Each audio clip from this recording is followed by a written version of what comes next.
The ruins had been quiet for longer than memory cared to count. Tall structures made of pale metal leaned against the sky like broken thoughts, their surfaces worn smooth by centuries of wind and dust. Once, light had flowed through those towers like blood through veins. Now only echoes remained. The planet's sun hung low and weak, casting long shadows that stretched across cracked platforms and collapsed walkways. Between two fallen walls, the alien woman lay still. Her body was slender, shaped by a species that had evolved under softer gravity and gentler weather. Her skin, once bright with shifting patterns of light, had faded to a dull glow that barely pulsed anymore. Each breath came slowly, as if the air itself had grown heavy with reluctance. The world around her no longer supported her kind, and she had known this long before her strength failed. She had not come here expecting to live. She had returned to the ruins because memory pulled harder than survival. This place had once been a learning hall, filled with voices and motion and shared purpose. She remembered standing here when she was younger, listening to elders speak of responsibility and balance. Back then, the idea of an empty future had seemed impossible. Now, it lay all around her. Her species had left this world years ago, escaping to safer systems, promising themselves they would return one day. But promises weakened over time. Resources were needed elsewhere. Children were born under different stars. Slowly, this planet became a story instead of a home. She had chosen not to leave. Some called it loyalty, others called it foolishness. For her, it was simply honesty. She could not imagine a life that ignored where she came from. If the world was ending, she would remain to witness it. But even she had not expected the end to feel so quiet. Her thoughts drifted between waking and sleep as the sun lowered further. Her body temperature was dropping. Her light dimmed again. She accepted it with calm sadness, not fear. Her people believed that awareness at the end mattered more than survival at any cost. Then the silence changed. At first it was so small that she thought she imagined it, a disturbance in the air, a rhythm that did not belong to the wind. The sound repeated, slow, uneven footsteps. Her eyes opened wider. No one should have been here, no one from her people, no traders, no explorers. This planet had been marked as empty and unstable. She tried to move, to sit up, but her muscles refused. The footsteps grew closer. A shape appeared through the dust haze, tall and unfamiliar, moving carefully as if the ground itself might break. The figure stopped when it saw her. For a long moment, neither moved. The alien woman's mind struggled to understand what she was seeing. The being wore a sealed suit, layered and practical, built for harsh conditions rather than beauty. The helmet reflected the pale light of the sky. The posture was cautious but not aggressive. There was no weapon raised, no sign of threat. A human. She recognized the species from distant records. Humans were new to the wider galaxy, late arrivals with limited reach. Curious, adaptable, and considered harmless by most larger powers. Observers, not influencers. Visitors who studied worlds rather than claiming them.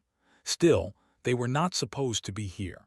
The human took a careful step forward, then stopped again. Slowly, deliberately, he raised both hands, palms open.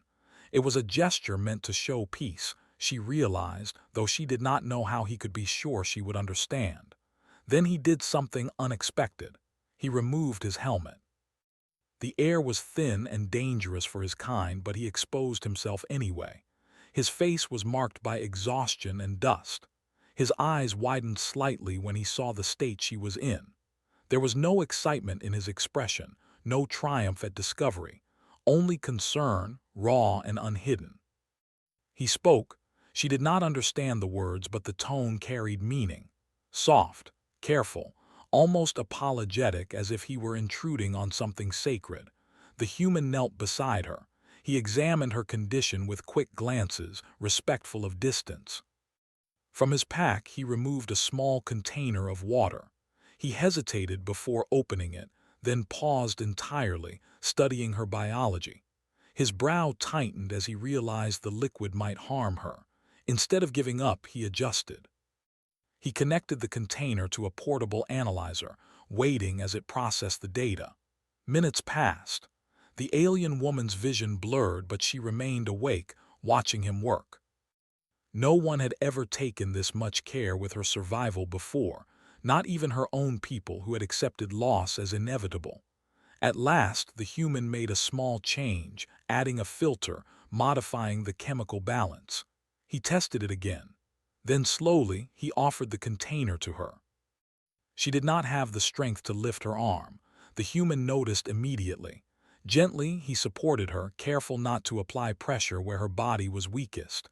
He tilted the container just enough for her to drink. The water was cool, safe, life-giving. Her light flickered brighter for the first time in days. Relief washed over the human's face, followed by something deeper, quiet satisfaction, not pride. He exhaled slowly, as if he had been holding his breath since the moment he saw her. He stayed. As the light faded from the sky, he set up a small shelter beside the ruins, positioning it to block the wind. He used materials designed for temporary research, adapting them into something warmer and more stable. He monitored her breathing, her temperature, her light patterns, learning without demanding answers. When night came, he spoke again, telling her things she could not understand but somehow felt. He talked about the ruins, about why he was there. He spoke of humans traveling to forgotten worlds, not to take but to remember. He described how his people believed abandoned places still had stories worth listening to. She listened. Sleep came and went. Each time she woke, he was still there. By the second cycle, she could sit up slightly. The human smiled, not wide or overwhelming, just enough to show relief. He offered her more adjusted water, then food he had carefully modified to be compatible. She realized something that unsettled her deeply. He expected nothing in return. No agreement, no claim, no declaration of discovery, just survival. As her strength slowly returned, the ruins no longer felt like a place of waiting for death. They felt like a meeting point. A moment in history that neither of their species had planned. The alien woman looked at the human as he repaired a damaged sensor nearby, humming quietly to himself. He was alone on this planet, far from his own people, risking his life for a stranger from a species that offered him nothing. Her light brightened again, not from physical recovery, but from understanding. Hope had not come as a fleet or a miracle. It had come as one human walking through ruins, refusing to believe that abandoned meant empty. And for the first time since her people left, the future felt open again. The human woke before the light returned to the sky. He had learned quickly that this planet did not follow the same rhythm as Earth. The sun rose slowly, as if it was unsure whether it still belonged here. Cold air moved through the broken structures, carrying dust that whispered across metal and stone. He checked the readings on his wrist device before anything else. The alien woman was still alive. Her breathing was stronger than the day before. The soft light beneath her skin pulsed with more stability now, no longer flickering at random. It was not full strength, but it was enough to mean progress. He allowed himself a quiet breath of relief. When he first found her, he had not known what to do. His training covered environmental study, cultural observation, and emergency response, but not this. Not finding a living being from another species, alone and dying, on a world officially listed as empty. Yet when the moment came, his body had moved before fear could speak. Now, as he prepared another portion of adjusted water and nutrients, he realized he had not once regretted staying. The alien woman opened her eyes as he approached. This time her focus held. She watched him with awareness, not just survival instinct. Her head tilted slightly, studying him as he moved. He smiled again, careful to keep his expression calm. "Good morning," he said, knowing the words meant nothing to her but believing the tone still mattered. He knelt and offered the container. She raised her hand slowly and took it herself. The movement was weak, but it was her own. That small act felt important, like a step across an invisible line.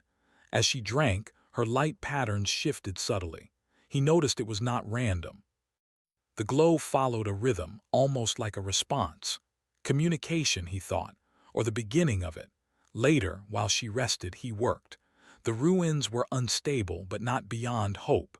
Humans had learned long ago that broken places were not the same as dead ones. He reinforced a partial wall, adjusted the shelter to retain more heat, and cleared dust from an old surface covered in alien symbols.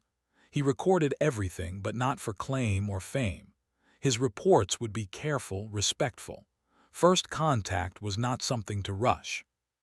It was something to protect. When he returned, she was watching him again. This time she tried to speak. The sound was soft, layered, carrying tones his ears could barely process. It was not a language meant for human hearing. He froze, not wanting to interrupt.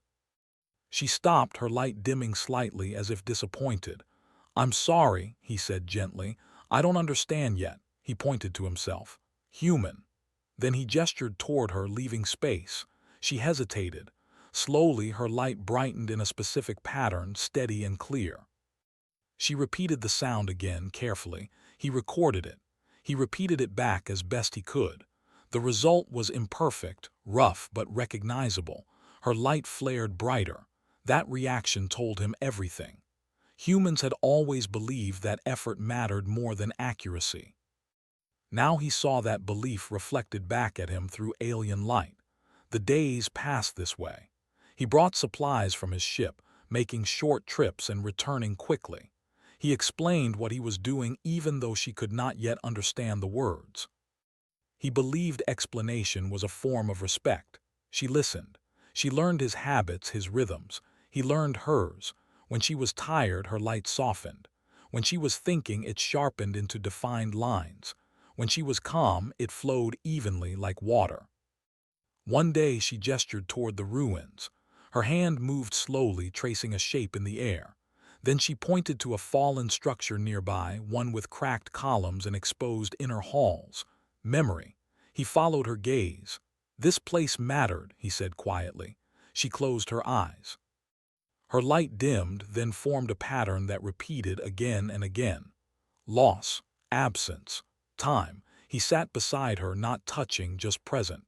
Humans had learned something early in their history. Not every problem needed to be fixed. Some only needed to be witnessed. That night she dreamed. She dreamed of her people leaving, ships lifting into the sky while she stood below. She remembered believing they would return. She remembered telling herself she would wait. When she woke, the human was asleep nearby, leaning against a broken wall, his breathing slow and even. He had made himself vulnerable again, trusting a world that did not belong to him. She studied him with new eyes. Her species valued balance above all else. They believed interference often caused more harm than good. That belief had kept them cautious, reserved, careful. Humans, she realized, were different. They interfered gently. They stepped into places that hurt and stayed, not to control the outcome but to share the burden of uncertainty. In the following days, communication improved. He drew shapes in the dust. She responded by adjusting her light. He learned that some patterns meant time, others meant place, others meant feeling. Slowly, meaning formed bridges between them.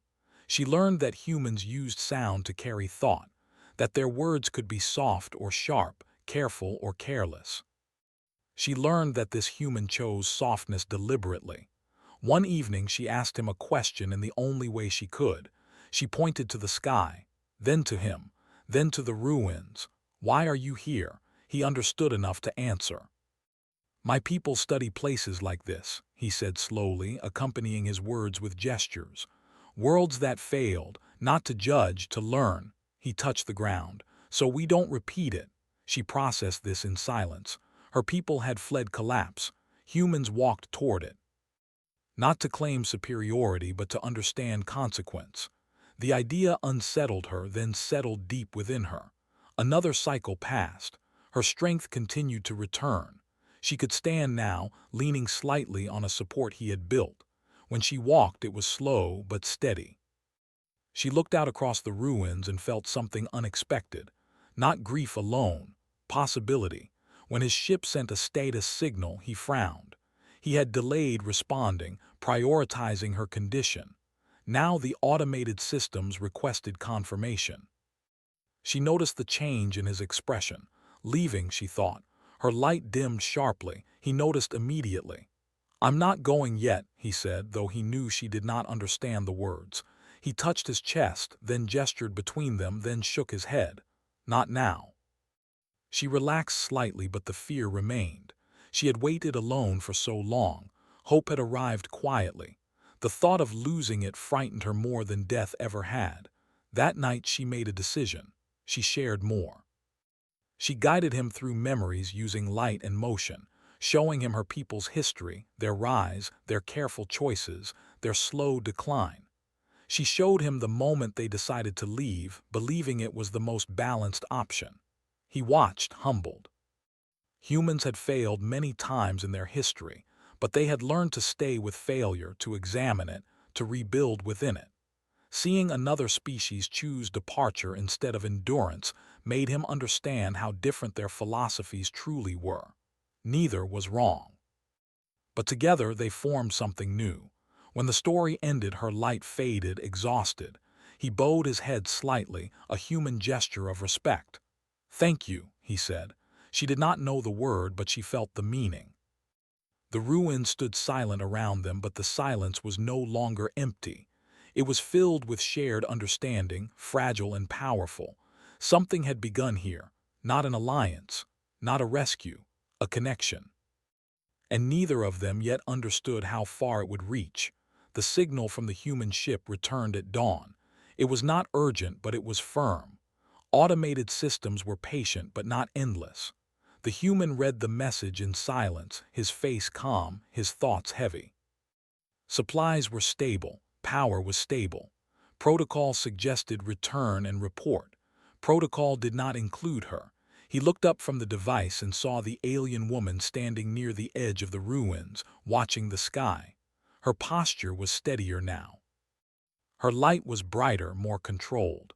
She was no longer someone waiting to fade. She sensed the change in him without understanding the details. Over the days, she had learned to read his stillness. When his movement slowed, something important was happening inside him. She turned toward him and adjusted her light in a questioning pattern. He took a moment before responding. Then he walked closer and sat on a low piece of broken stone, placing himself at her level. "My people will come," he said softly, even though words were still only half bridges between them. "Not to take, not to control." He pointed to her, then to the ruins, then placed his hand flat against the ground. "Help, restore, remember." She watched his gestures carefully. Her light shifted as she processed meaning. For the first time, she did not feel fear at the idea of others coming. The way he showed it mattered. There was no claim in his body language, no ownership, only care. She responded with a slow, steady glow that meant acceptance, mixed with uncertainty. He smiled gently. The days before arrival passed quietly. They spent them preparing. He repaired old structures not to make them new, but to make them safe. She guided him to places that held cultural meaning, spaces where stories had once been shared. Together, they created markers, signals meant not as warnings but invitations. When the first human vessel appeared in the sky, it did not descend quickly. It remained high, respectful. Scanners mapped the area without touching it. Messages were sent and received, careful and precise. The alien woman watched from the ground, her light steady. The human stood beside her, not ahead of her. That choice mattered more than words ever could. When others arrived, they came on foot, wearing light gear, moving slowly. There were no raised voices, no dramatic gestures. They stopped at a distance, waiting. The human spoke to them first, explaining, translating as best he could. He described her not as a discovery but as a survivor, not as a subject but as a partner. The others listened. Humans had learned, over long and painful history, that the first moments defined everything that followed. They chose patience. The alien woman stepped forward on her own. Her light shifted into a pattern she had not used before, one that carried openness rather than defense. The humans noticed immediately. Instruments recorded it, but no one interrupted. Understanding did not arrive all at once. It grew slowly. Linguists worked alongside engineers. Historians listened more than they spoke. Environmental teams studied the planet not to reshape it, but to learn how it had changed. The alien woman became a bridge, not a symbol. She shared what she could. They shared what they knew. Knowledge flowed both ways, uneven at times, but honest. One evening, as the sky darkened, she stood again among the ruins, but this time she was not alone. Humans and her kind stood together, quietly, looking at what had been lost and what remained. She realized something then. Her people had believed leaving was the kindest choice. Humans believed staying was an act of respect. Both came from care, but from different understandings of responsibility. Together, those ideas formed a balance neither species had achieved alone. When she looked at the human who had found her, she saw someone tired but fulfilled. He had not come here to change history. He had come to observe. History had changed anyway. In the weeks that followed, restoration began, not of buildings alone, but of connection. Signals were sent to her people, not demanding return, but offering truth. The planet was not healed, but it was not forgotten. It could be visited, remembered, honored. Some of her people responded, slowly, carefully. They had expected silence. Instead, they found humans waiting, not with answers, but with space. One day, the alien woman stood at the highest remaining platform and watched ships arrive carrying her kind. There were no cheers, no dramatic reunions, just quiet recognition. Home was no longer a single place. It was a shared effort. She thought back to the moment she had lain between death and fading hope, believing the world had ended for her. She understood now that endings were rarely loud. Sometimes they were just moments waiting for someone to notice. The human noticed, and because he did, two civilizations learned something new about themselves. That survival was not only about strength, it was about presence. And that hope, when offered without demand, could rebuild more than ruins. It could rebuild trust. As the sun rose once more over the broken towers, light touched metal and skin alike. The planet was still damaged. The future was still uncertain. But no one here was alone anymore. And that, in the end, was enough to begin again.